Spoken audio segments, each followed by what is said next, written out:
Bienvenidas y bienvenidos al primer ciclo de diálogos sobre envejecimiento y desigualdades. Este ciclo es una instancia convocada para la discusión sobre temas vinculados con el fenómeno del envejecimiento, desde las ciencias sociales y la perspectiva feminista. Se trata de un espacio de encuentro cuyo objetivo principal es estimular el diálogo interdisciplinar sobre el campo de estudios del envejecimiento entre aquellos actores de la sociedad civil interesados en esos temas. El primer ciclo de diálogos sobre envejecimiento y desigualdades es realizado en el marco del Fondesit, Género y Vejez, una etnografía sobre la organización social y moral de los cuidados en la comuna de Peñalolén, en Santiago de Chile. Durante el año de 2021, el ciclo abordará diferentes ejes temáticos divididos en 5 sesiones. En la sesión de hoy, titulada ¿Qué entendemos cuando hablamos de abuso y maltrato hacia las personas mayores en Iberoamérica? Queremos reflexionar en torno al fenómeno del maltrato hacia las personas mayores en el mes de la toma de conciencia del abuso y maltrato en la vejez, así designado por la Asamblea General de las Naciones Unidas. El encuentro de hoy contará con la participación de 3 ponentes.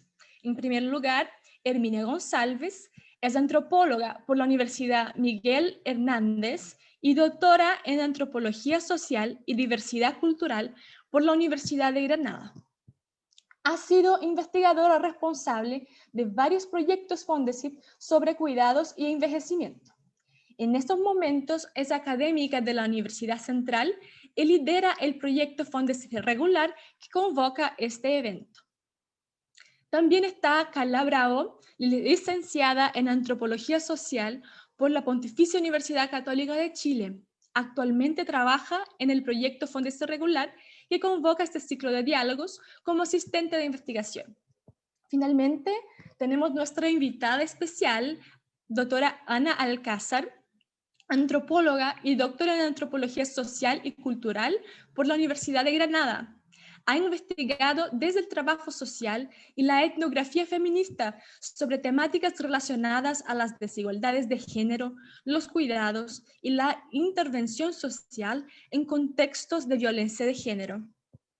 Actualmente es profesora en el Departamento de Trabajo Social y Servicios Sociales de la Universidad de Granada y estudia sobre los impactos del género en cuidadoras y cuidadores de personas mayores y dependientes durante la pandemia del COVID-19. Nuestra sesión de hoy se dividirá en 3 partes. En la primera, doctora Herminia González y Carla Bravo harán una exposición sobre qué se ha dicho en la literatura sobre el maltrato hacia las personas mayores desde las ciencias sociales en México, Chile y España.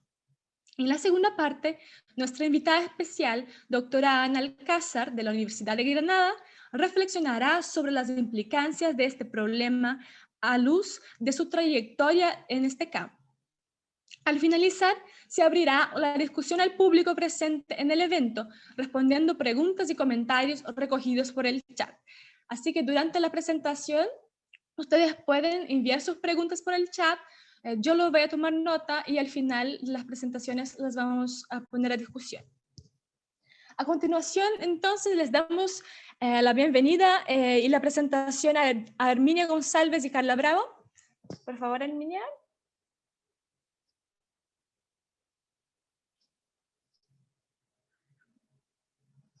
La presentación tendrá una duración de cerca de 20 minutos.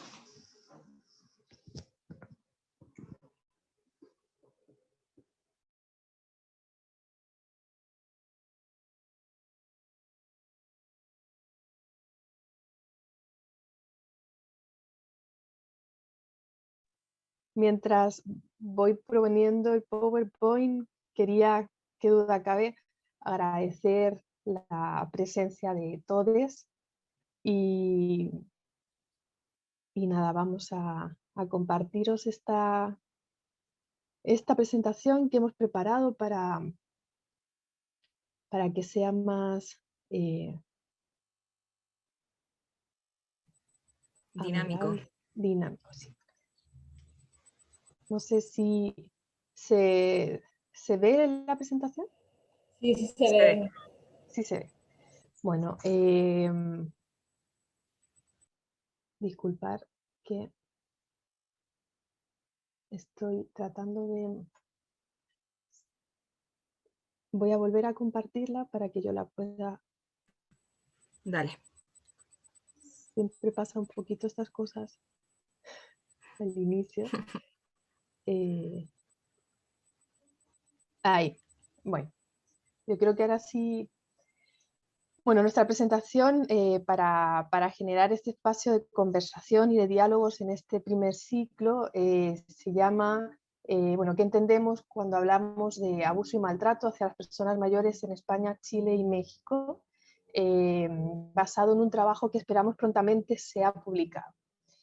La presentación transita brevemente por los siguientes apartados, que serían los antecedentes, objetivos y metodología, unas dimensiones temáticas sobre las que vamos a transitar a la luz de la literatura que hemos recopilado en el marco de esta pregunta, ¿no? ¿Qué entendemos sobre abuso, maltrato y violencia hacia las personas mayores?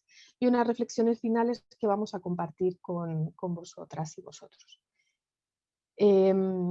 Bueno, la preocupación por el problema del abuso y el maltrato hacia las personas mayores nos remonta a las 3 últimas décadas del siglo pasado, cuando este fenómeno comienza a ser reconocido como un problema legal, social y de salud pública a nivel mundial.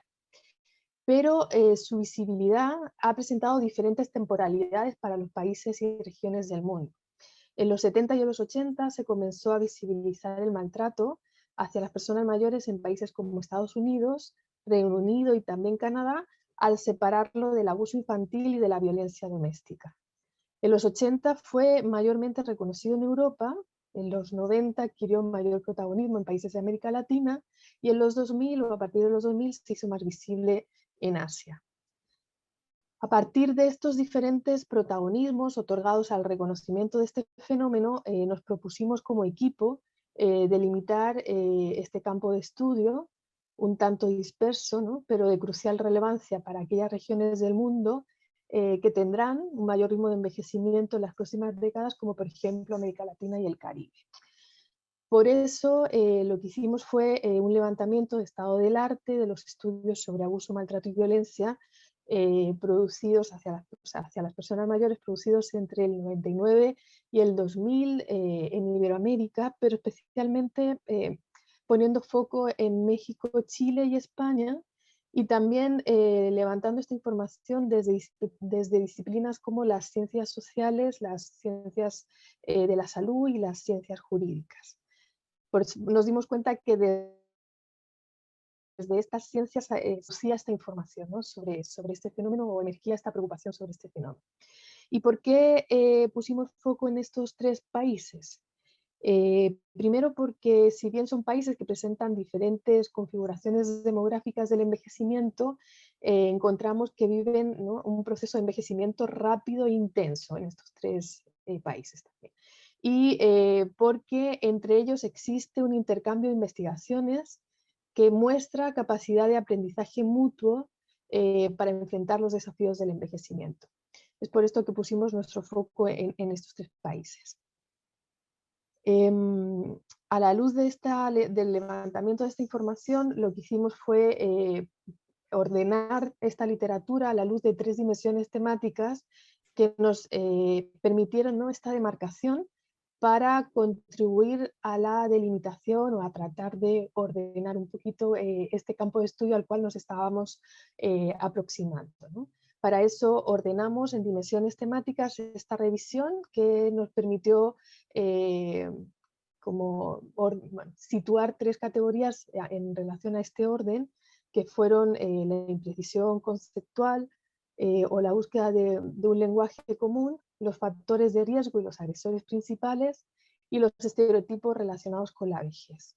Ahora lo que vamos a hacer es pasar brevemente por estas 3 dimensiones que son, como decía, las dimensiones que nos han permitido ordenar un poquito esta revisión de la literatura y y sobre ellos vamos a ir conversando brevemente para compartiros un poco qué es lo que nosotras encontramos, ¿no?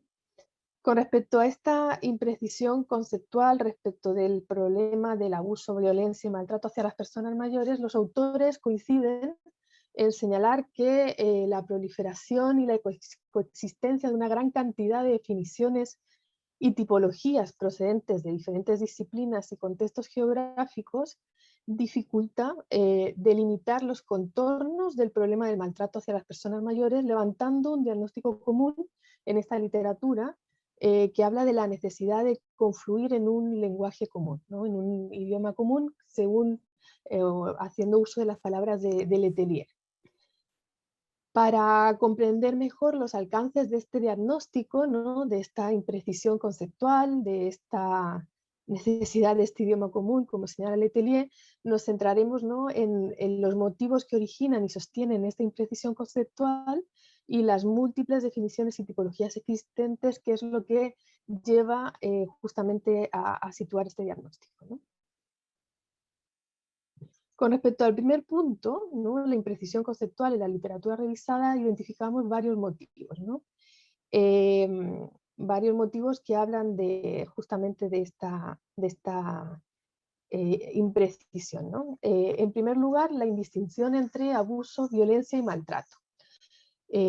Algunos autores señalan que la palabra abuso predomina más en publicaciones de habla inglesa y que la palabra maltrato, en cambio, es más usual en los textos de habla hispana. Otro de los motivos que originan esta necesidad de marcos comunes, ¿no? Es el traslape entre los términos y sus definiciones, ¿no?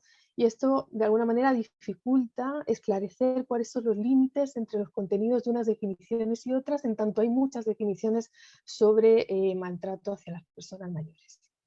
Y también otro de los motivos que originan esta imprecisión, en la literatura se menciona la ausencia de claridad respecto de los elementos mínimos que deben contener las definiciones legales sobre maltrato. Esto es algo que aparece en la literatura revisada para los distintos países, ¿no? que hemos revisado. Otro de los elementos que influyen en esta imprecisión tipologías, ¿no? El abuso y el maltrato hacia las personas mayores han sido definidas de múltiples formas distintas, ¿no? Aquí os trajimos algunos ejemplos de las definiciones que encontramos. No me voy a detener en ellas, pero queríamos como mostraros, estas son unas definiciones, pero hay muchísimas definiciones.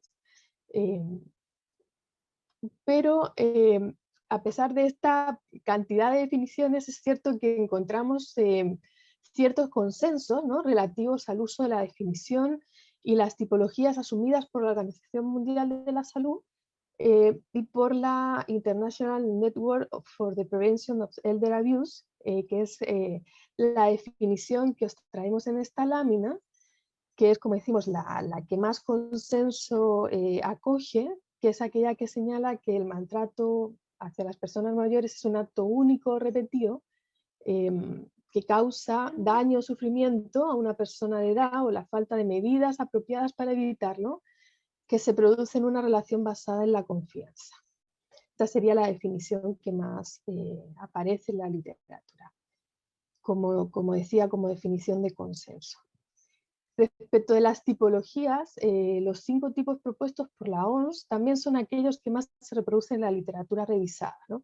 Que serían maltrato físico, maltrato psicológico, abuso sexual, abuso económico o explotación financiera y negligencia. Estas serían las tipologías más reproducidas, pero también encontramos, ¿no? Una serie de características respecto de otro tipo de clasificaciones, ¿no? Que exceden las señaladas por la OMS y que hemos querido como también mostrar una serie de características que encontramos a la luz de esta revisión de estas tipologías, ¿no?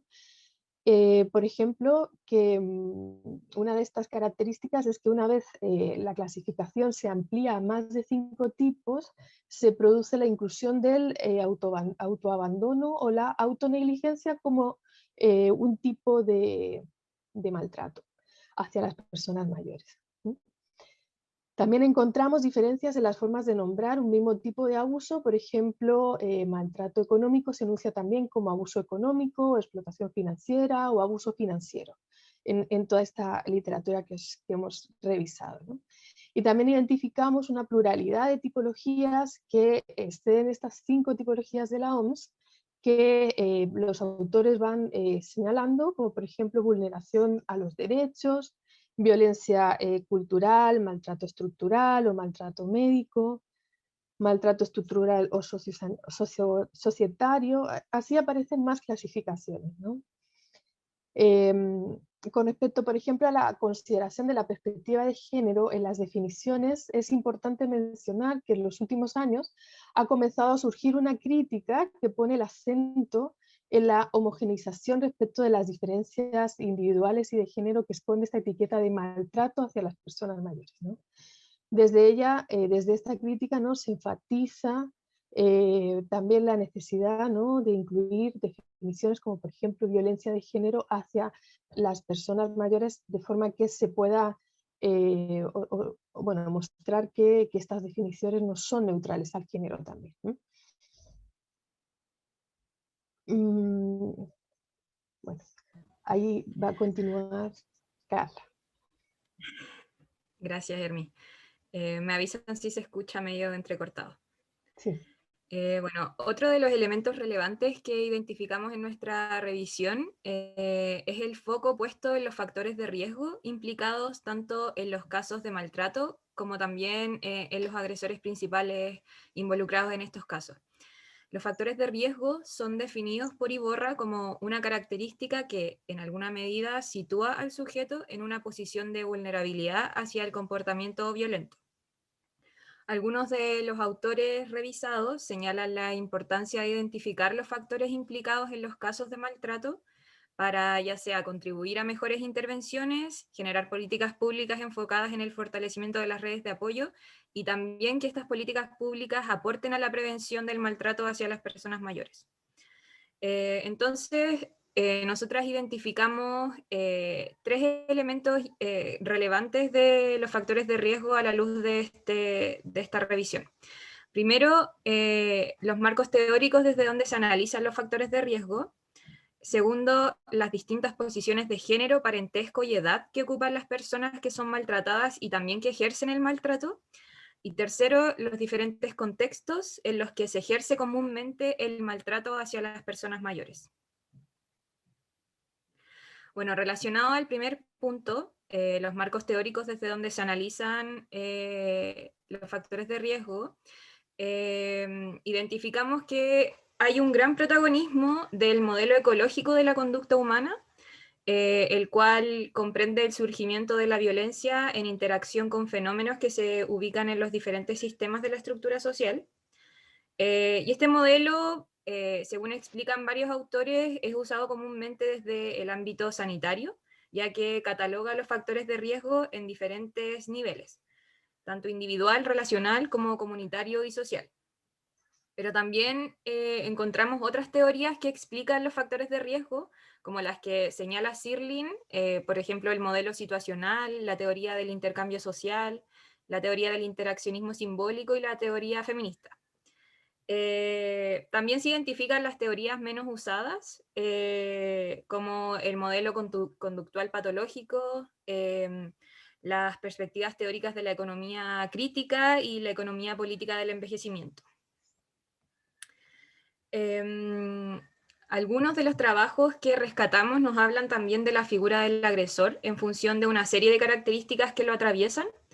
Por ejemplo, Paniagua y Mota identifican que los factores de riesgo relacionados al agresor se identifican como un hombre de parentesco cercano que convive con la víctima, con problemas de salud física, psíquica y adicciones a las drogas y al alcohol y el juego, sobrecargado por los cuidados e incapaz de asumir su papel y con problemas de integración y relación social. Aún así, estas mismas autoras consideran que a pesar de que generalmente se identifica al hombre como quien hace uso de la violencia, existen diferencias de género alrededor de la figura del agresor, ya que la mujer también agrede, pero de forma sutil, indirecta y verbal. También Ruiz y Orozco comprenden que los factores de riesgo existen en relación con el poder del ejecutor, el sexo, la edad, la condición física y alguna discapacidad de la víctima, como también pertenecer al género femenino o la presencia de depresión. Relacionado a los contextos donde se produce el maltrato, identificamos que los trabajos hablan de dos contextos generales donde ocurren estas situaciones. El primero es el contexto familiar o doméstico y el segundo es el contexto institucional o sociosanitario. Bueno, a pesar de que los maltratos se pueden dar en distintos ámbitos, es el contexto doméstico donde se produce con mayor frecuencia. Y también hay que considerar que el maltrato hacia las personas mayores es un fenómeno que puede ocurrir tanto en el ámbito familiar como institucional, estando presente en todos los estratos económicos y sociodemográficos, pero con mayor impacto en las poblaciones vulnerables. Bueno, el maltrato hacia las personas mayores en el ámbito familiar, una gran cantidad de trabajos lo identifica como una realidad compleja, multicausal y multiforme. Asimismo, también se identifica que la información sobre el maltrato institucional hacia las personas mayores es escasa, a pesar de que se considere un fenómeno frecuente. Bueno, otro factor también asociado al maltrato hacia las personas mayores abordado en las investigaciones revisadas se vincula con los estereotipos o imágenes negativas sobre la vejez. Estas imágenes tienen directa incidencia en el lento reconocimiento social e institucional del abuso y en la prevalencia del maltrato hacia las personas mayores. Nosotros identificamos que estas investigaciones visibilizan estos estereotipos, también llamados edadismo o viejismo o discriminación por edad, posicionando sus análisis desde una crítica en común, la cual es que la asociación de la vejez con la fragilidad, dependencia, improductividad y vulnerabilidad impacta directamente en la dificultad no solo de dar visibilidad a la violencia, sino también en la forma de abordar socioculturalmente el maltrato hacia las personas mayores. También identificamos que esta literatura remarca que los estereotipos están presentes desde diferentes frentes, como los medios de comunicación, la legislación y el ámbito político.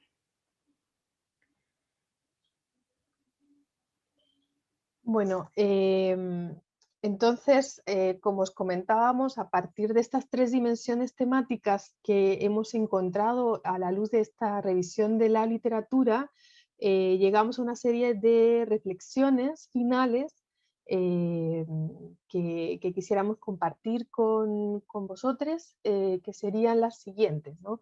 Establecemos 5 reflexiones a la luz de esta revisión sobre la que hemos pasado de manera breve, puesto que no podemos detenernos tanto en cada uno de los apartados que os hemos compartido, ¿no?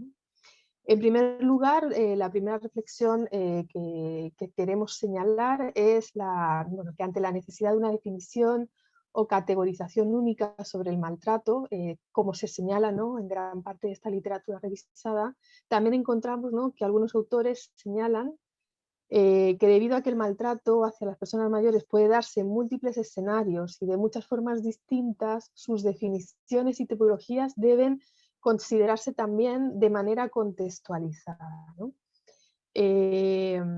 Si bien, ¿no?, las definiciones y las tipologías del maltrato son fundamentales para legislar sobre el fenómeno y también para establecer sanciones urgentes a quienes maltratan, también es fundamental interpretar estas definiciones y tipologías desde la consideración de las múltiples desigualdades sociales que atraviesan a las personas mayores, ¿no?, como el género, la clase social, la etnia, por mencionar algunas, ¿no? Otra de las reflexiones que os compartimos a la luz de este recorrido, ¿no?, es que con respecto a los factores asociados a los factores de riesgo, consideramos, ¿no?, que los estudios abordan estos factores relacionados, ¿no?, con las características de la víctima, del agresora y de la persona que ejerce el cuidado, pero no se abordan empíricamente factores sociales ni estructurales vinculados con lo que mencionábamos, ¿no? Con el edadismo, viejismo y el sexismo. Con respecto a las investigaciones revisadas, en relación a nuestra tercera reflexión, encontramos, ¿no?, una escasa producción con un fuerte foco, o sea, no hay tanta revisión de la literatura, o sea, no hay tanta producción investigativa sobre este tema, ¿no? Y la que hay tiene un foco muy puesto en lo familiar, y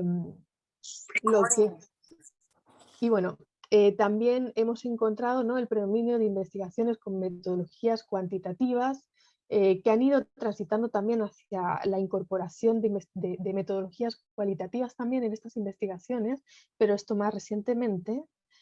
Y también identificamos avances relevantes en términos legislativos recogidos en estudios sociales que han permitido visibilizar el problema.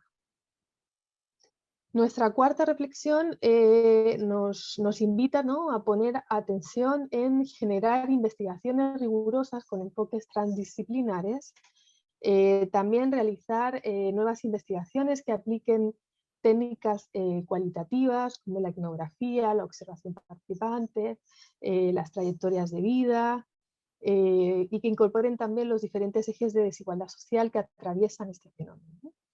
Y también poner atención, ¿no?, en la posibilidad de profundizar desde una perspectiva interseccional en la producción teórica sobre violencia hacia las personas mayores. Y por último, también señalar que encontramos que es relevante, y esto también aparece en nuestra revisión, la importancia de sensibilizar y capacitar tanto en los servicios sociales como en la sociedad en general para la prevención y pronta detención del maltrato hacia los y las mayores.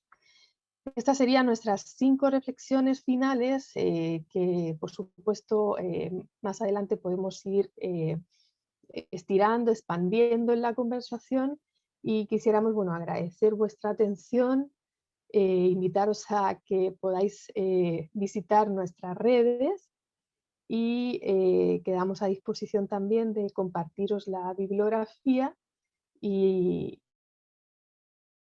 bueno, muchísimas gracias por la escucha. Muchísimas gracias, Herminia González. Muchísimas gracias, Carla Bravo.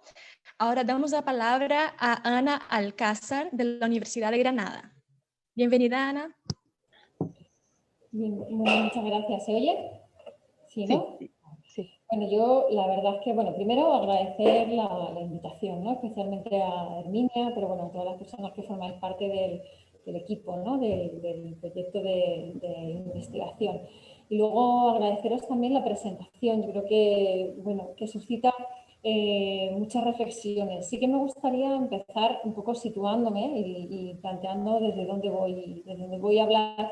Y bueno, también especificar que mi idea no es, aunque luego siempre decimos que no vamos a hablar mucho y al final hablamos mucho, pero bueno, mi idea no es dar como una conferencia, es decir, no se trata de que yo, sino, bueno, plantear un diálogo que incluso, bueno, no sé si puede ser, si alguien, a lo mejor tanto el público quizás es demasiado extenso. No, lo que pasa es que ustedes ya postularon, por lo tanto este mes yo no tendría la respuesta para indicar. Ahora. Ahí, Entonces, que quizá a lo mejor abrirlo al público, a todo el mundo, quizá como un debate más así es más difícil, pero a lo mejor quizá las personas que formáis parte del equipo sí podemos dialogar más que sea yo la que vaya dando como una serie de puntualizaciones. Bueno, es una idea, lo vemos sobre las marchas.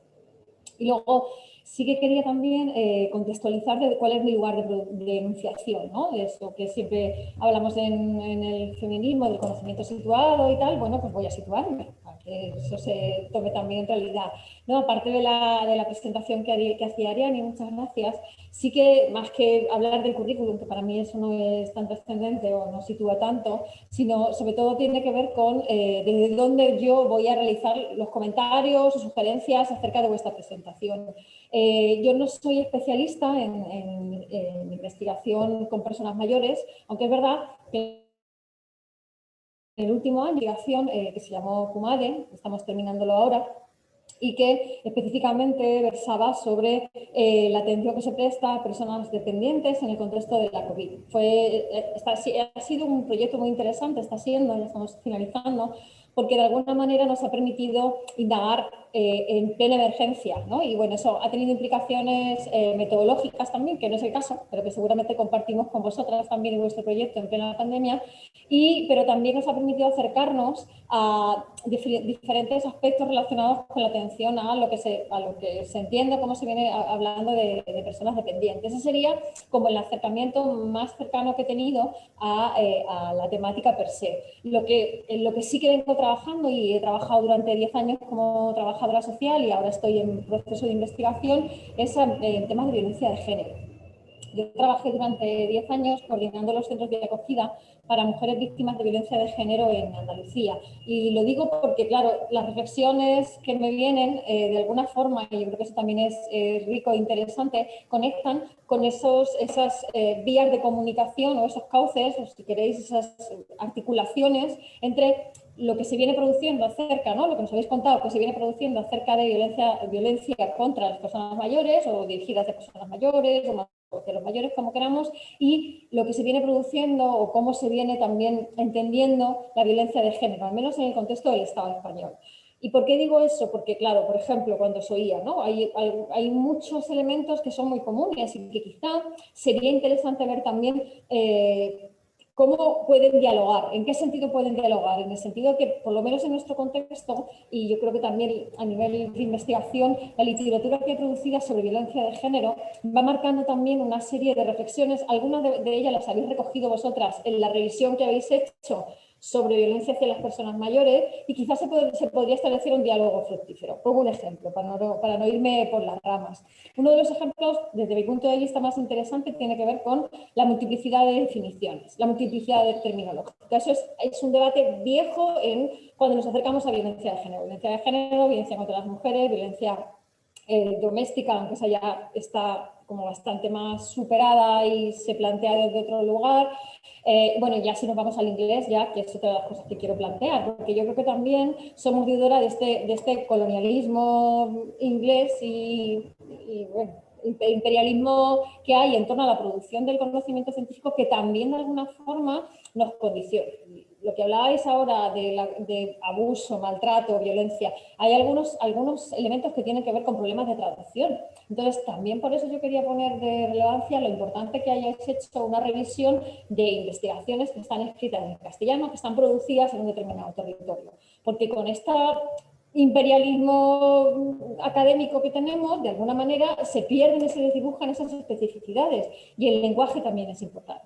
Entonces, uno de los elementos centrales que podría identificar desde mi punto de vista, es un punto de vista como cualquiera, es todo lo que tiene que ver con la reflexión terminológica. ¿Y por qué la reflexión terminológica? La reflexión terminológica, desde mi punto de vista, plantea diferentes aspectos que yo creo que sería interesante problematizar o reflexionar sobre ellos.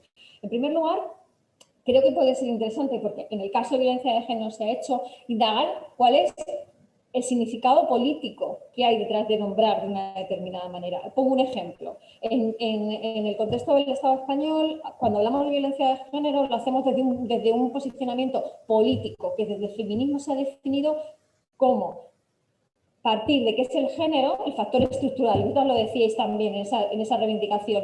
Se habla de factores de riesgo individuales, pero no factores de riesgo estructurales. O sea, yo lo conecto ahí, es decir, la estructura está presente a la hora de utilizar el género, y también hay que reivindicar el aspecto relacional de la categoría, es decir, un poco desvincularlo de algo mucho más estático, que es cuando hablamos de mujeres.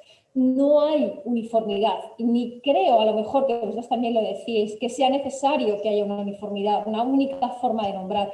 A mí lo que me parece interesante es reflexionar sobre los significados políticos del acto de nombrar, ¿no? Es decir, ¿qué hay detrás de esa manera de nombrar? A lo mejor hay problemas en la traducción, que es lo que yo decía antes, es decir, pues si en inglés se utiliza abuse, pues cuando hacemos la traducción ponemos abuso. Pero me parece que puede dar juego indagar un poco qué es lo que hay detrás. ¿Qué otro elemento me parece interesante en el acto de nombrar? La disputa por quién nombra. Esto, por ejemplo, en el contexto del Estado español y en el contexto de la violencia de género se ve muy claro. ¿Por qué? Porque hay una disputa entre los poderes públicos y las normativas, es decir, hay una gran cantidad de normativas y de planes, es decir, de producción de política pública que nombra de una determinada manera, y esa forma de nombrar, de alguna manera, se disputa el espacio político de nombrar con la comunidad científica, e incluso con el activismo y el movimiento feminista, los feminismos, que me gusta más hablar en plural. Entonces, me parece también interesante pensar sobre cómo se nombra, un poco mirando esa disputa que hay en torno a la legitimidad de nombrar. ¿Qué es lo que hay detrás? ¿Qué es lo que está en juego en torno a quién nombra y cómo se nombra? Vale. Y creo que esto, también lo decíais vosotras en esta expresión, al final, claro, de alguna manera pone en la mesa una tensión que yo creo que es irresoluble, que es muy difícil de resolver, o al menos muy difícil, no sé si irresoluble, que es esa tensión entre la necesidad de contar con una definición para poder normar y para poder generar derechos, y la responsabilidad que tenemos como investigadoras científicas de hacer afirmaciones contextualizadas. Vosotros decíais de contextualizar y que esas definiciones se lean en un contexto específico. ¿Por qué? Porque lo que nosotros queremos reflejar es la variabilidad de la realidad social, es decir, que la realidad social no es estática. Entonces, si queremos reflejar que la realidad social no es estática, eso se contrapone de alguna manera con tener definiciones rígidas. Pero claro, eso genera una tensión a la hora de dar respuesta a estas problemáticas. Entonces yo creo que estamos como en un círculo que quizá no sea de fácil resolución, pero quizá lo que podemos es ocupar espacios diferentes. Es decir, yo creo que nosotras como científicas no tenemos la obligación de encorsetar la realidad. A lo mejor las administraciones públicas sí, pero quizá nosotros podemos hacer el contrapeso de, bueno, algo que está muy encorsetado, plantearle diferentes retos de cómo van incluyendo la realidad social. Y vuelvo otra vez a lo que conozco, voy a hablar de lo que conozco, claro, perdón. En nuestro contexto, en el contexto del Estado español, uno de los planteamientos que se está haciendo, por ejemplo, a la hora de hablar de violencia de género es formularlo en plural, hablar de violencias de género. Claro, eso es, a partir de la ley 1/2004 de violencia de género, se define la violencia de género de una manera muy restrictiva, ¿no? Es aquella que se ejerce en el seno de la pareja por un hombre que tenga una relación afectivo-sexual, ¿vale? Así como, no sé si es la definición exacta, pero eso sería básicamente lo que viene a decir. ¿Qué es lo que se viene planteando desde los feminismos? Que esa definición se nos queda corta. Entre otras cosas porque la OMS ya en el año 93 planteó que era algo mucho más amplio. Entonces, a eso me refiero. Quiero decir, más cómoda con que ese sea mi lugar. Es decir, bueno, vale, vamos a ir identificando diferentes formas en las que nosotros creemos, en este caso concreto, que el género opera para generar violencia, valga la redundancia, y a partir de ahí podemos plantear diferentes reivindicaciones o servir de apoyo o acompañar al movimiento feminista para que se lo planteen en las políticas públicas, a los estados como para que den respuesta. ¿Sí? Si hay algo que no se entiende, alguna cosa, me interrumpís, o algo que no esté claro, o lo que sea, ¿vale? Me vais cortando. Entonces, todo el tema de las definiciones y todo el tema de la nomenclatura creo que tiene una entidad en sí misma, y a mí me parece interesante ver qué hay detrás, ¿no? ¿Qué es lo que hay detrás de esas formas de nombrar?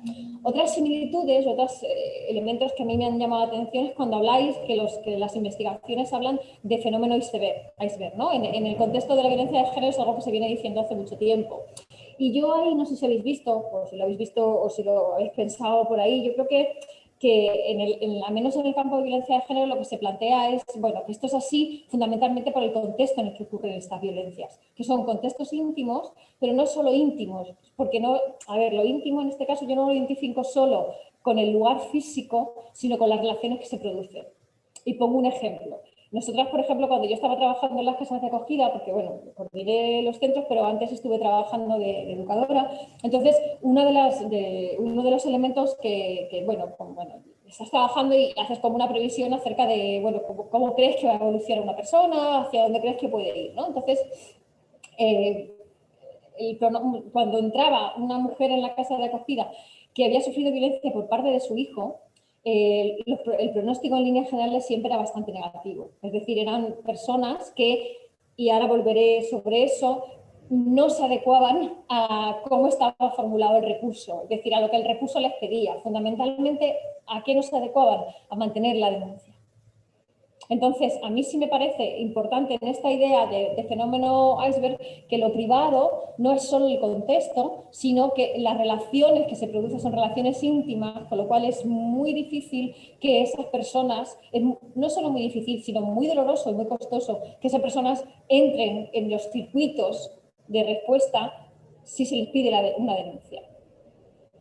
Yo creo que el hecho de la ruptura que supone, sobre todo con los hijos, es infinitamente, o por lo menos las mujeres con las que nosotros trabajábamos, era infinitamente más dolorosa que la que les suponía cuando había una ruptura con las parejas, aún siendo dolorosa también, ¿no? Entonces, yo creo que ahí el profundizar un poco por qué se plantea que es un fenómeno iceberg, que es lo mismo que dicen, es decir, hay mucho más oculto, bueno, pero ¿qué hay detrás de que eso sea oculto, ¿no? A mí me parece que puede ser interesante también reflexionar sobre la culpa, sobre la vergüenza, sobre el secreto, ¿no?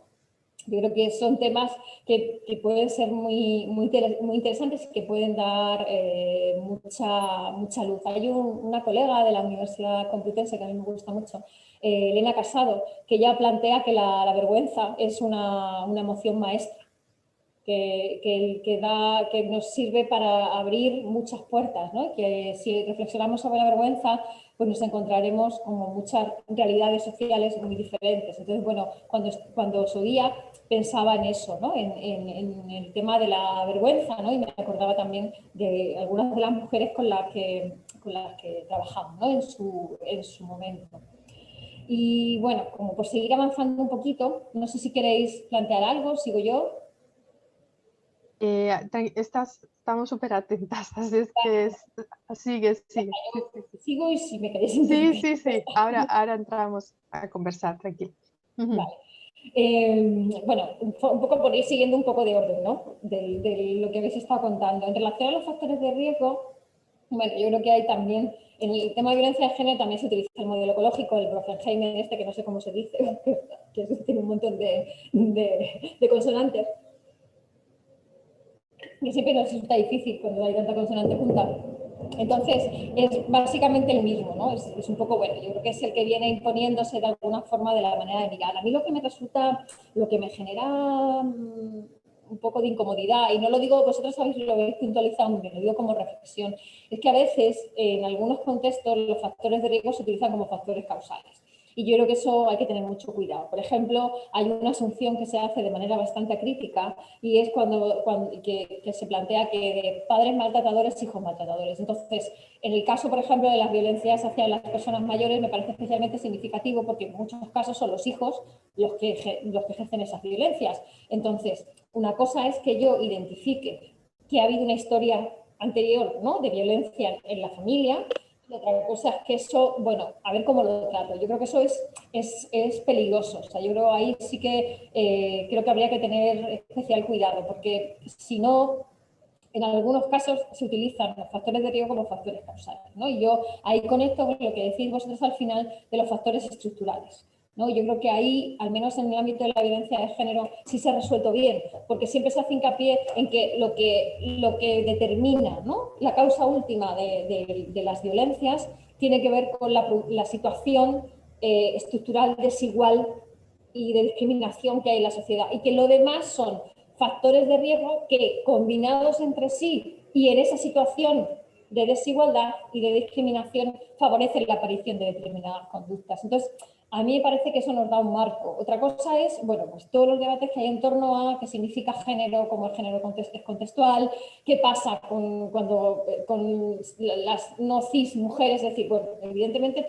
quiero decir con esto que no lo identifico como un debate cerrado y como es maravilloso, pero sí me parece que puede dar contexto. ¿Y por qué digo eso? Porque quizá, me parece, es como, bueno, un poco también compartiendo reflexiones de cuando yo hablo de estas cosas, ¿no? Creo que hay debates que sí que se entienden al interior del movimiento feminista y entre feministas, y otros debates que no se entienden. Entonces yo, cuando hablo para quien no me entiende, los debates no los complejizo tanto, y lo de hablar de la estructura sí me sirve para contextualizar. cuando estoy entre feministas, entonces empezamos a hablar también sobre lo que es género, lo que no es género, cómo damos cabida a otras identidades. Pero creo que es, o por lo menos a mí, los debates tan complejos, plantearlos en contextos que no son amigos, si me permitís la expresión, dificulta más que facilita. Entonces, a mí esta explicación macro sí me sirve como para en determinados contextos fijar más, ¿no? Que quede suficientemente claro que estoy hablando de factores de riesgo y no determinantes, porque tendemos a hablar de, bueno, y además se dice siempre, ¿no? ¿Cuáles son las causas de la violencia? Yo creo que como en general desde las ciencias sociales a veces nos empeñamos mucho en hablar de causas, ¿no? Y bueno, pues sí, es decir, pero a mí me gusta más hablar de factores que propician y a partir de ahí cómo podemos también evitar que aparezcan o cómo podemos favorecer lo que también se habla que son los factores de protección, ¿no? Yo eso, por ejemplo, lo trabajo también en las clases. Yo creo que, no sé si os pasa a vosotras, pero estamos como mucho más entrenadas en buscar los factores de riesgo que en ejemplificar cuáles son los factores de protección. Y eso también sería interesante indagar sobre eso, es decir, por qué en determinadas circunstancias, cuando aparecen factores de riesgo que son claros, no se da esa situación que tenemos identificada, ¿no? Y quizá eso conectarlo también con lo que decíais vosotras de los estereotipos y de cuáles son las estrategias, las resistencias que las propias personas mayores ponen en marcha o ponen para intentar salir de esa situación. Yo creo que eso no aparece de una manera tan clara en la literatura y que quizá podría ser interesante ir un poco por ahí. Luego, en relación a los contextos del maltrato, bueno, yo creo que en este caso coincidimos también, ¿no? Yo creo que también en vuestro caso conecta con la definición que traéis de la OMS, ¿no? El tema de las relaciones de confianza. Claro, las relaciones de confianza se dan en espacios de confianza, con lo cual los espacios son fundamentalmente los hogares, el espacio privado, pero también aquellos espacios que sin ser privados se privatizan. Es decir, cuando una persona vive en una residencia o en un centro, esa es su casa, aunque no sea su casa, porque es allí donde vive y donde genera relaciones de confianza y de intimidad. Entonces yo creo, a mí aquí me parece también interesante retomar, bueno, las reflexiones que desde los feminismos se vienen haciendo de lo que significa el espacio privado, ¿no?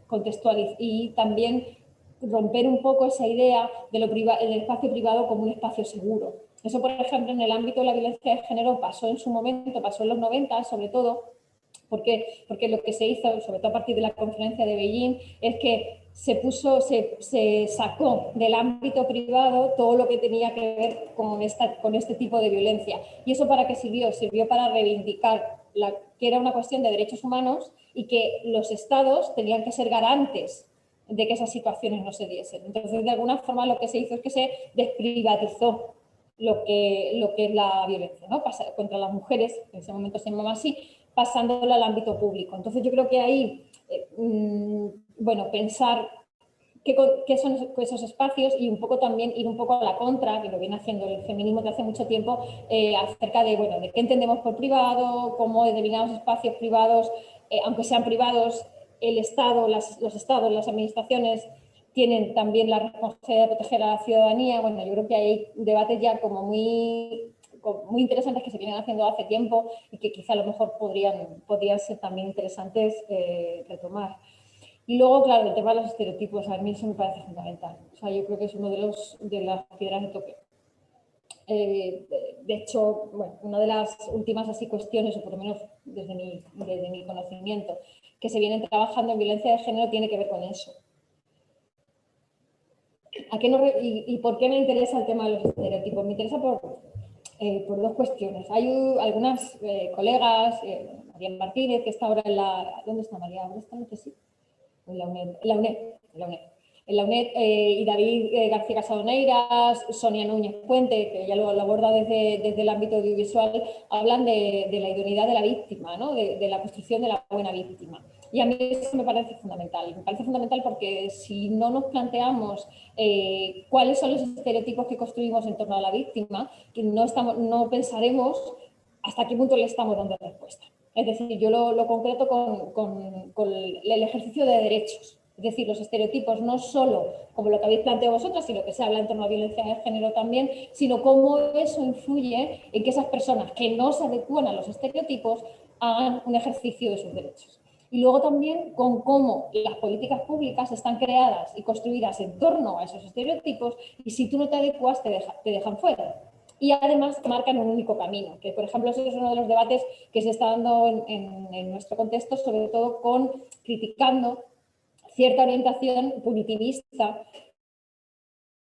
en respuestas que se da a las violencias de género. Es decir, se marca un único camino, que es el camino de la denuncia, y a partir de ahí, si no entras dentro de ese camino, de esa maquinaria, te quedas fuera a la hora de ejercitar derechos. Yo creo que a eso habría que darle una vuelta. Entonces, cuando habláis de qué estereotipos se construyen, por un lado es lo que decís vosotras, ¿no? La fragilización como seres frágiles, con lo cual anulan sus estrategias, su agencia, ¿no? Las actividades que hace. Yo me acuerdo cuando trabajamos en la casa de acogida, que era como, vamos, ¿no? Una de las preguntas fundamentales era cuando llegaba alguien, bueno, vale, ahora mismo estás aquí, pero antes de llegar aquí, ¿cómo has sobrevivido?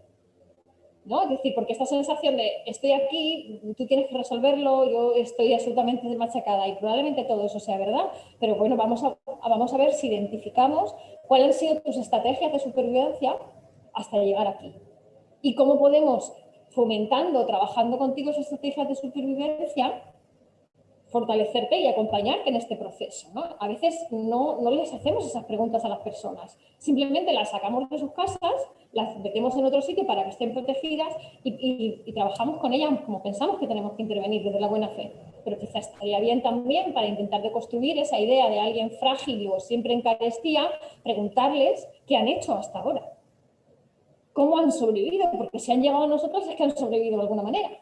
Si estamos trabajando con ellas es que han sobrevivido de alguna forma. Entonces, a mí, esta idea de los estereotipos, de lo que comentáis de la fragilidad, la dependencia, ¿no? Todo esto, la articulación, ¿no? La intersección, edad, género, ¿no? Y clase social, es decir, otros elementos que nos van configurando, a mí me parecen fundamentales por eso, ¿no? Por intentar recuperar la agencia, pero también por denunciar que si solo se construye una idea acerca de víctima, la víctima legítima, la víctima adecuada, quienes se queden fuera de esa idea no van a tener acceso a los derechos. Entonces, por ejemplo, eso en nuestro contexto está pasando. Por ejemplo, con mujeres, la idea que se plantea suele ser, bueno, pues una persona en situación de una mujer, una cis mujer en situación de necesidad, con cierta bueno, que se muestra vulnerable, que a lo mejor no reivindica tanto sus derechos. ¿Qué pasa? Que cuando eso empieza a entrar en contradicción, nos encontramos con alguien que es poderosa, que a lo mejor pertenece a una clase social media alta, y que de repente dice que sufre violencia de género. Automáticamente lo que pasa con esas personas es que no son creídas, porque no se adecúan al estatus de víctima. Voy a traer una frivolidad, pero me parece que es significativo, sobre todo porque además en el movimiento feminista, en el contexto del Estado español, se ha producido un debate interesante en torno a eso. No sé si sabéis que, bueno, Rocío Carrasco, que es la hija de una famosa tonadillera, se llama así, española, recientemente en un programa de televisión, que fue una serie, denunció una situación de violencia. Una de las cosas que pasó con ella es que no se la creía, precisamente porque ella no se adecuaba fundamentalmente por la clase social a esa idea de víctima. Y bueno, también por cierta imagen que tenían los medios de ella, ¿no? Como alguien fuerte, como alguien reivindicativo, pero sobre todo por la clase social. Entonces, me parece que el debate que se dio en el contexto del movimiento feminista fue interesante, porque de alguna manera vino a cuestionar eso que estamos hablando aquí, ¿no? La idea esta de víctima, ¿no? De la víctima legítima. ¿Y qué pasa cuando yo no me adecuo, ¿no? Entonces, me parece, los estereotipos, a mí me parece que hay un filón ahí como, bueno, como cómo pensarlos desde esos espacios. Y por último, y ya termino, no sé si voy bien de tiempo, bueno, así como reflexionando también, quería compartir, si queréis luego lo pongo en el chat, o seguramente algunas lo conocéis, que en esta idea de hablar de supervivientes, ¿no? De cómo nombramos también, el huir de la idea de víctima y tal, otro de los planteamientos que se están haciendo tiene que ver con, en vez de hablar de maltrato, hablar del buen trato, ¿no? Hablarlo en positivo. Y hay como dos experiencias interesantes, una de ellas de una red de Andalucía Acoge, que es andaluza, una gente que conocemos, que llevan un programa trabajando el tema de los buenos tratos en los institutos desde hace tiempo, y luego el gobierno de La Rioja también hace hace algo parecido, el programa de los buenos tratos. Entonces, me parece interesante porque abre como otras vías, ¿no?, de intervención. En vez de centrarnos en lo negativo, vamos a centrarnos en lo positivo, ¿no? Y quizá para trabajar temas de sensibilización, que vosotros también decíais al final que era necesario,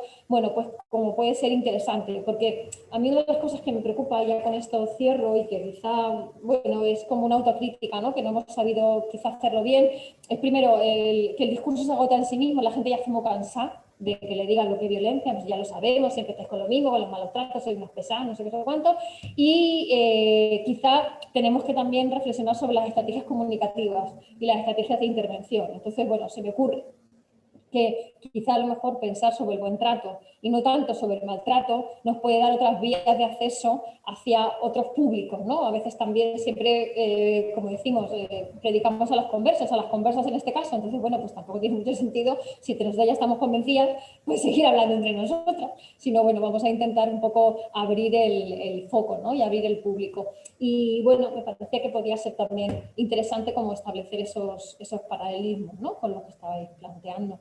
Y yo creo que ya está, no me dijo nada. De todas maneras, cualquier cosa, pues lo vemos ahora. Muchísimas gracias. Muchísimas gracias, Ana Alcázar. Le doy la palabra a Herminia, también quería hacer algunos comentarios. Sí, bueno, antes de, ya iniciando la conversación, agradecerte muchísimo, Ana, bueno, los comentarios que nos has compartido, las reflexiones a la luz de tu experiencia, de lo que te has sugerido también la presentación. O sea, muchísimas gracias, porque es sin duda un estímulo para seguir trabajando en este tema. Yo solo quería contextualizar un poquito la preocupación desde el proyecto por el tema de la violencia hacia las personas mayores. Nace producto de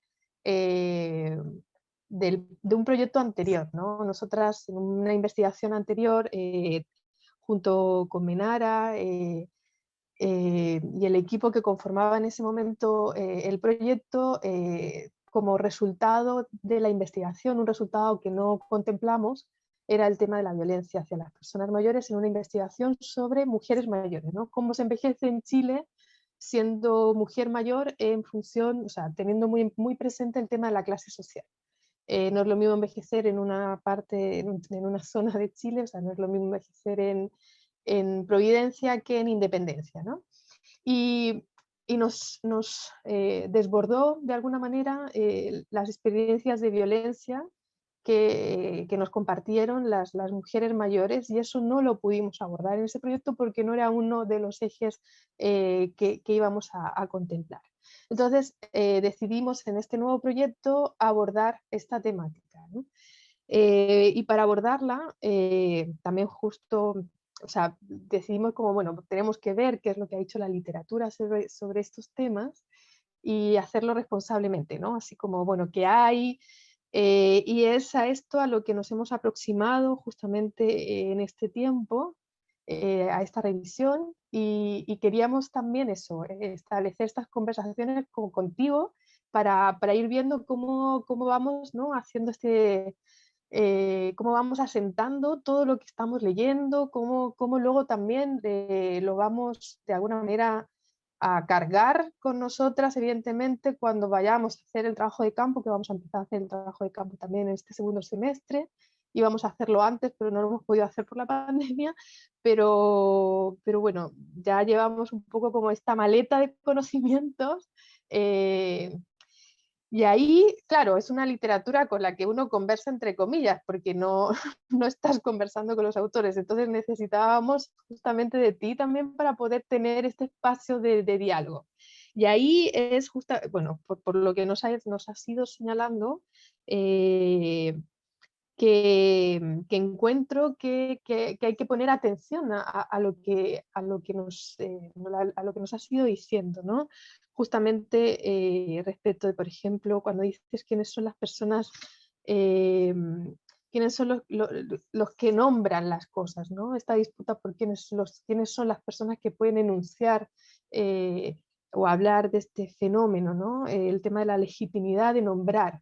me ha parecido algo que, claro, nosotras estamos revisando esta literatura, esta disputa de hay que encontrar una definición única, luego aparece que no es necesario tener una definición única, pero claro, sí hay que tenerla para poder legislar y sancionar sobre este tema. Entonces, claro, ahí aparece esta discusión sobre los conceptos, sobre las traducciones de los conceptos también. No sé, ahí estos matices me parecen fundamentales para seguir nosotras justamente a la luz del trabajo de campo, también pudiendo aportar desde este conocimiento más, llamámosle, situado, ¿no? El tema de la vergüenza, de la culpa, el secreto, bueno, me imagino que eso también lo vamos a poder, o sea, ahora le vamos a poner una atención también a ello.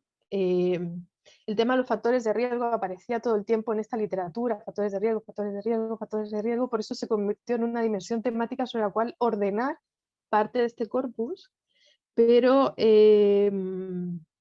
claro, cuando hablas de los factores de protección, también es esa otra cara de hablar de factores de protección, también me parece súper interesante como para poder incorporarlo, vamos, que tus comentarios sentidos, ¿no? Y bueno, todo el tema del buen trato, de las estrategias comunicativas, bueno, en fin, te agradezco mucho, te agradecemos mucho todos las sugerencias y bueno, yo creo que ahora sería como también el momento de darle la palabra a quienes nos están acompañando.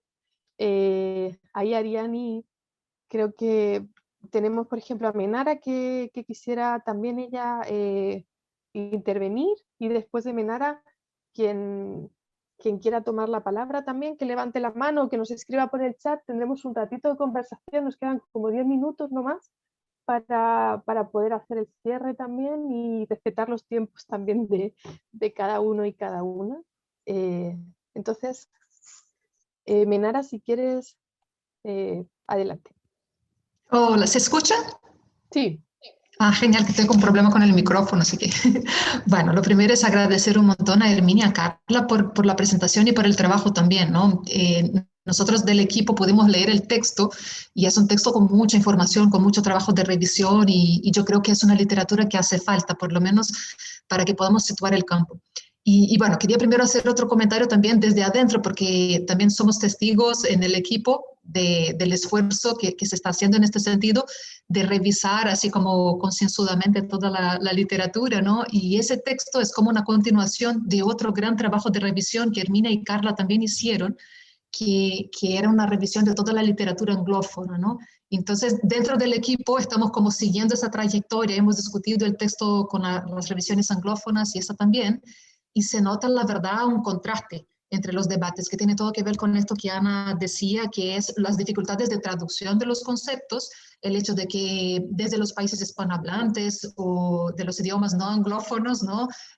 Produciendo desde el sur global, estamos ahí agarrados con unas conceptualizaciones que a veces no nos sirven, pero que si no las usamos no nos hacen caso, no nos escuchan, no nos publican, ¿no? Y vemos cómo en los debates que se han revisado por Herminia y por Carla en la literatura latinoamericana, hay, digamos, una especie de preocupación por usar términos internacionales, cuando en realidad nosotros debiéramos estar preguntando si queremos esos términos o no, y diciendo, disculpa, no nos sirve, ¿no?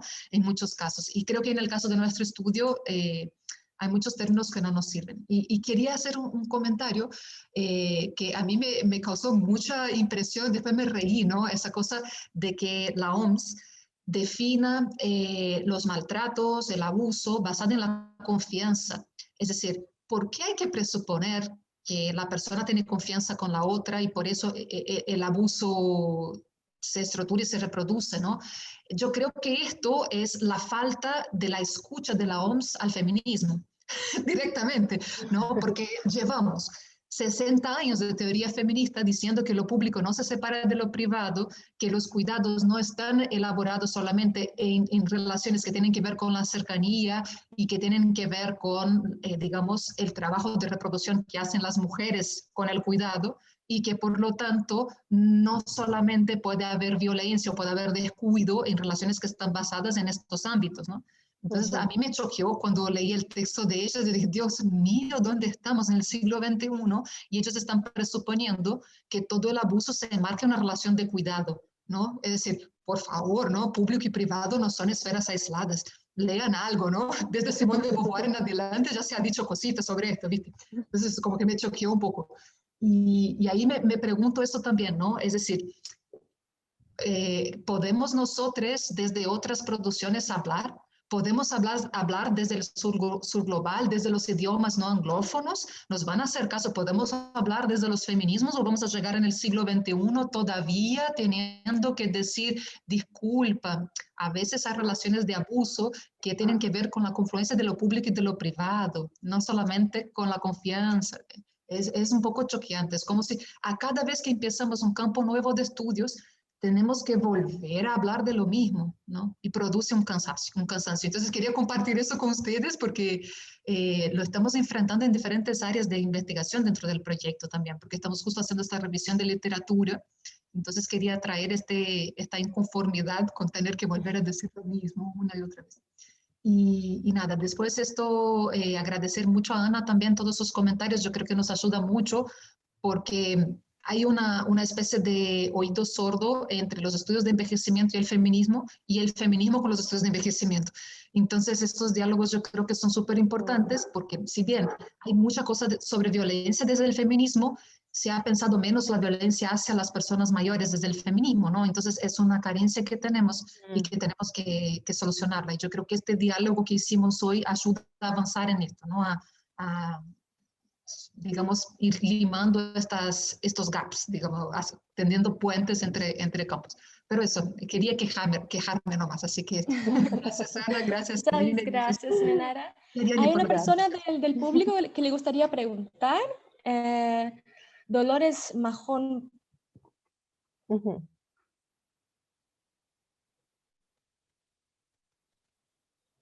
Dolores. Buenos días, no sé si se me escucha bien.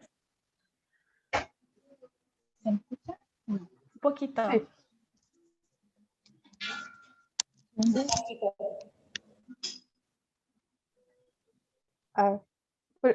Prueba a hablar y a ver si hay...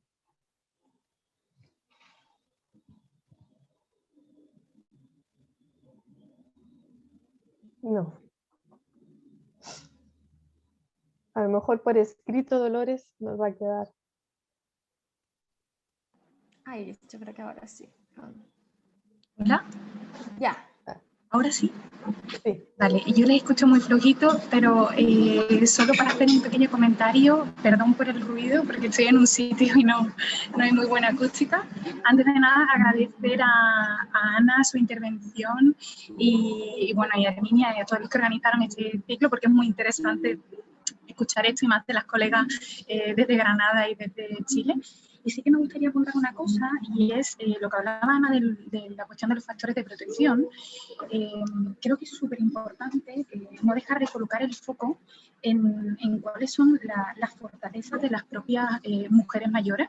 Es decir, en los discursos de estas mujeres, cuáles son las estrategias que han utilizado para hacer frente a muchas situaciones de violencia. Porque de alguna manera estas mujeres han vivido unas formas de feminismo que son muy legítimas, pero que pueden ser muy diferentes de lo que actualmente se promulga como feminismo, y creo que otorgando ese espacio para la voz de estas mujeres, de alguna manera también estamos reconociendo, ¿no?, esas otras formas de feminismo. Y luego, con respecto al proceso de revictimización al ser mujer y al ser mujer mayor, ¿no? Debemos ser muy cautelosas con eso, y como apuntaba la última compañera, creo que era Nara, el no olvidar esta diferencia entre violencia de género y violencia hacia las personas mayores, cómo se retroalimentan estos procesos, pero sí que tener claro cuál es la distinción entre unos procesos de violencia y otros, ¿no? Esa era la aportación que quería hacer, y muchísimas gracias. Es un gusto escucharos desde Canadá, así que os mando un beso y un abrazo a todos, porque os conozco a muchas de vosotras. Un beso y un abrazo. Gracias, Dolores. Muchas gracias, Dolores. ¿Alguien más? Ahí Ana quiere... Sí, yo quería hablar, pero me espero, quiero decir, es para que lo tengáis en cuenta. Sí. Yo tengo un pequeño comentario también que me llamó la atención, que me quedó dando vuelta, que de nuevo la definición más usada venga de una institución del área de la salud. No, yo entiendo también que, claro, bueno, la salud es pensada como biopsicosocial, ¿no? Y todo lo que sabemos es mucho más amplia.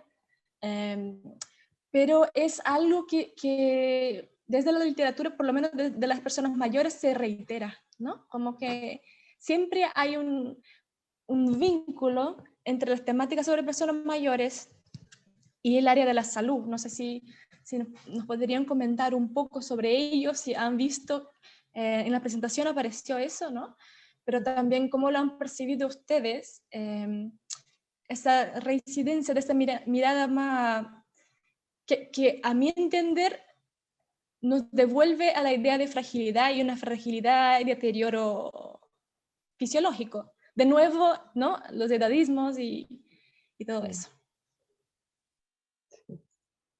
Yo creo, Ariani, podemos recoger la palabra de Yasmina y hacemos como un cierre a la luz de tu reflexión y lo que Ana nos quisiera compartir. Yasmina, sí.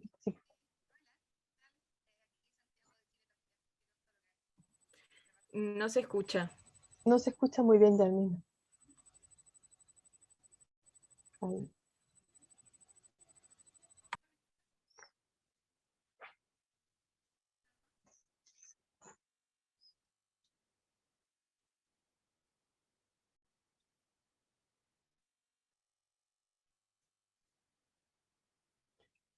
No se escucha. No sé si lo quisieras escribir. Vale. Vale, yo creo que mientras Yamina lo escribe, ¿cierto?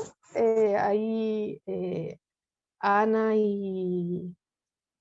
Ana, ¿puedes tomar la palabra? Sí. Vale, muchas gracias. Bueno, la verdad es que, bueno, y oí hablar, ¿no? Las distintas compañeras también muchas reflexiones en relación con lo que decía Menara.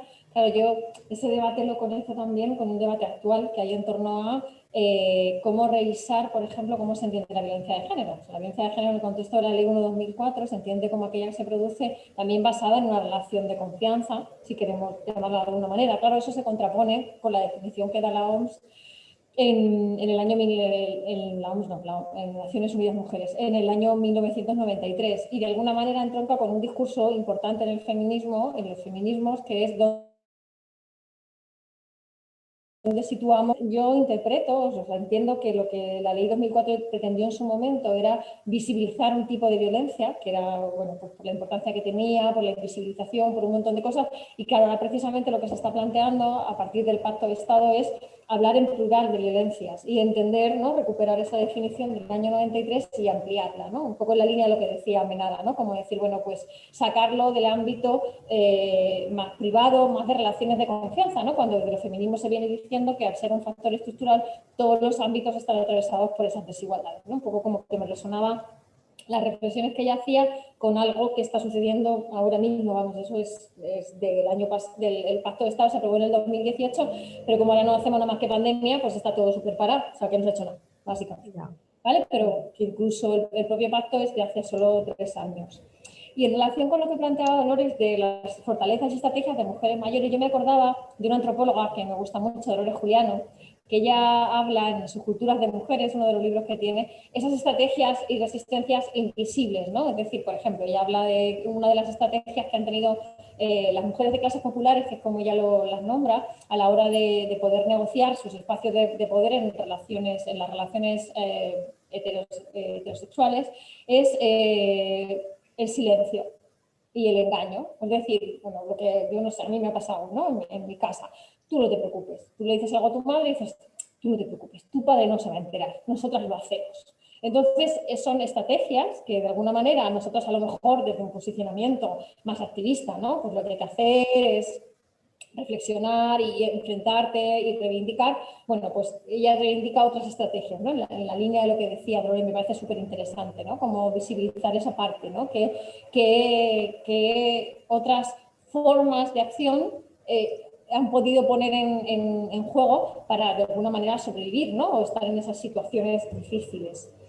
Y luego, en relación con la OMS, me parecía muy interesante lo que planteaba Ariani, ¿no? Yo creo que es otra de las reflexiones a hacer, ¿no? Es decir, por qué en el ámbito de las personas mayores, ¿no?, aparece un predominio de determinadas organizaciones supraestatales y cómo de alguna forma eso nos puede llevar a esa identificación, ¿no? Primero, a la identificación con la fragilidad y luego también a la centralidad que tiene lo biosanitario, es decir, que también, ¿no? Es decir, cómo eso también da una orientación que deja lo social fuera, ¿no? Que es quizá el problema.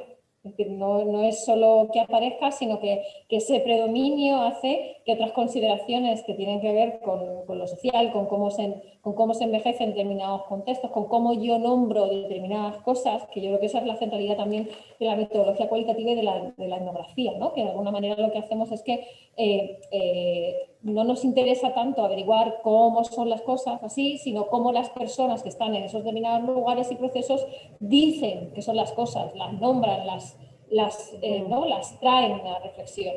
Y yo creo que esa es una de las grandes fortalezas, ¿no? Es decir, bueno, ya está, se ha venido diciendo así, pero bueno, tú, ¿cómo te nombras a ti misma? ¿Con qué te identificas? ¿Cómo quieres que esto sea? ¿Desde dónde tú te ubicas? Y eso me parece fundamental. Por romper un poco también con esas, ¿no?, con esas rigideces, ¿no?, que estábamos hablando. Sí. Ya, de hecho, Yasmina estaba hablando justamente de ello, ¿no? Ella dice, justamente quería reflexionar sobre la polémica actual en la OMS, que quiere caracterizar la vejez como una enfermedad, lo que parece un retroceso. Sí, yo creo que no es casualidad, ¿no? Lo que decir, ¿no? Que haya como, al menos, bueno, casualidad no es seguro, porque las casualidades existen poquitas, pero y quizá, pues, para no ponernos maquiavélicas, pero bueno, vamos a preguntarnos por qué, ¿no? ¿Qué puede haber detrás? Y a partir de ahí, ¿qué exclusiones hay, ¿no? ¿Qué predominios y también qué exclusiones hay dentro de esas formas de nombrar, ¿no?, que hacemos al principio? Sí, Carla Bravo quería hacer su último comentario. Sí, súper corto, que está relacionado como con lo que decía Ana y Menara, y en verdad todos los comentarios sobre, de nuevo, como el identificar como este problema como un problema estructural, creo que es sumamente relevante y también nos hace replantearnos a nosotras mismas también cómo estamos entendiendo el problema. Y esto también se relaciona mucho con lo que decía Ana sobre quiénes están enunciando este problema, desde dónde vienen los trabajos, que claro, son en general como varios trabajos como desde la medicina, enfermería, que tienen un carácter asistencialista, el trabajo social también quizás, pero por ahí sale un poco el foco y se van centrando más como en factores estructurales también como del problema, que eso es súper interesante porque también se relaciona con uno de los últimos puntos que Herminia hablaba sobre la necesidad de hacer trabajos cualitativos o con metodologías cualitativas que pongan el foco finalmente también como en la agencia del sujeto, digamos, porque con este carácter asistencialista, claro, como que nos vamos enfocando en los factores de riesgo, como que, porque finalmente se analiza desde la persona que llegó a pedir ayuda y no se analizan todos los otros factores estructurales que están relacionados. Y eso también se relaciona mucho y que quizás nos remite a las feministas como cómo estamos analizando también este problema, que también se analiza mucho desde el ámbito como privado y familista, como el marido tiene el problema, o sea, es que generalmente ejerce el maltrato, y claro, como que está de nuevo relacionado, todo se intersecciona, como quién es la buena víctima, y que eso es un análisis que yo creo que desde los estudios de maltrato hacia las personas mayores falta mucho todavía. Y que, bueno, cuando le ponemos la perspectiva de género y análisis feminista, yo creo que nos ayuda mucho a entender el problema y cómo también actuar como frente a este problema. Eso. Gracias, Ana y Menara, y todos los comentarios, muy buenos. Muchísimas gracias a todos y todas y todes que han participado. Muchísimas gracias, Ana, Alcázar, Herminia, Carla, a cada participación, comentarios. Para finalizar, quisiéramos agradecerles su participación en este ciclo y convocarles a la sesión del 20 de julio titulada El gobierno local frente a las desigualdades en la vejez, el caso de Peñalolén. Justamente en esa presentación vamos a debatir sobre la heterogeneidad que se da en la vejez, principalmente en el caso de Peñalolén, y también las acciones del gobierno local para lidiar con el envejecimiento de la población. En esta oportunidad yo presentaré juntamente con Herminia González y tendremos como invitada a Macarena Rojas Gutiérrez, directora del programa Adulto Mayor de la Pontificia Universidad Católica de Chile. Les invitamos también a que nos puedan seguir por las redes sociales en nuestro sitio web sermayor.org y en nuestro Instagram y Facebook de Ser Mayor. Muchísimas gracias. Gracias a todos y nos estamos viendo en la próxima sesión. Gracias. Gracias, Ana, gracias a todas, gracias a todos. Gracias por el tiempo. Chao.